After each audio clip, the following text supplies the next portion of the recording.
Cat and Mouse in Partnership. From Grimm's Fairy Tales, by Jacob and Wilhelm Grimm. Translated by Edgar Taylor and Marion Edwards. This recording is in the public domain. Read by Bob Neufeld.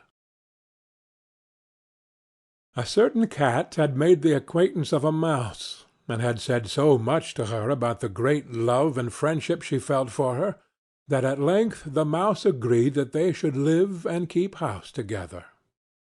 "But we must make a provision for winter, or else we shall suffer from hunger," said the cat. "And you, little mouse, cannot venture everywhere, or you will be caught in a trap some day."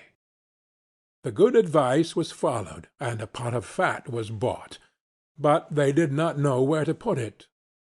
At length, after much consideration, the cat said, "I know no place where it will be better stored up than in the church, for no one dares take anything away from there.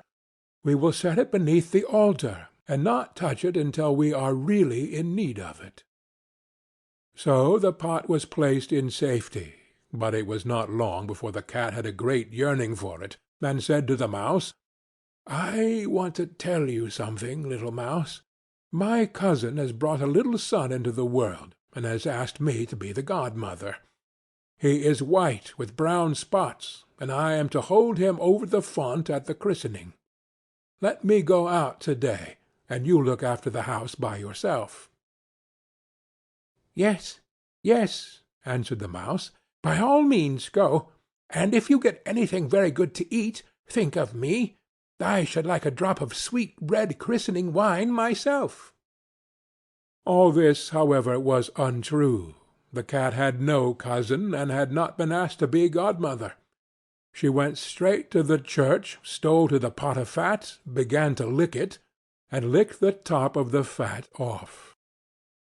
Then she took a walk upon the roofs of the town, looked out for opportunities, and then stretched herself in the sun, and licked her lips whenever she thought of the pot of fat, and not until it was evening did she return home. "Well, here you are again," said the mouse. "No doubt you have had a merry day." "All went off well," answered the cat. "What name did they give the child?" "Top off," said the cat, quite coolly. "Top off!" cried the mouse. "That is a very odd and uncommon name. Is it a usual one in your family?" "What does it matter?" said the cat. "It is no worse than Crumb-stealer, as your godchildren are called." Before long the cat was seized by another fit of yearning. She said to the mouse, "You must do me a favor, and once more manage the house for a day alone. I am again asked to be a godmother, and as the child has a right ring round its neck, I cannot refuse."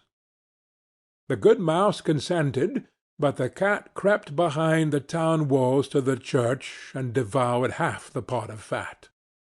"Nothing ever seems as good as what one keeps to oneself," said she, and was quite satisfied with her day's work. When she went home, the mouse inquired, "And what was the child christened?" "Half-done," answered the cat. "Half-done! What are you saying? I never heard the name in my life. I'll wager anything it is not in the calendar."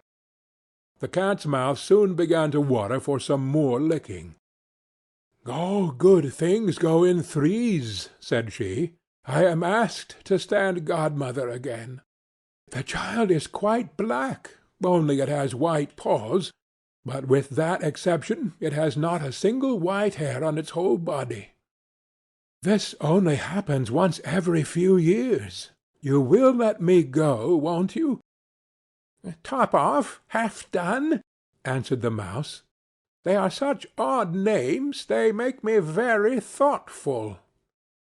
"You sit at home," said the cat, "in your dark grey fur-coat and long tail, and are filled with fancies.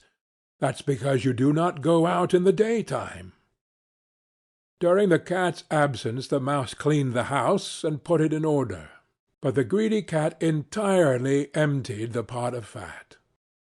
"When everything is eaten up, one has some peace," she said to herself, and well filled and fat she did not return home till night.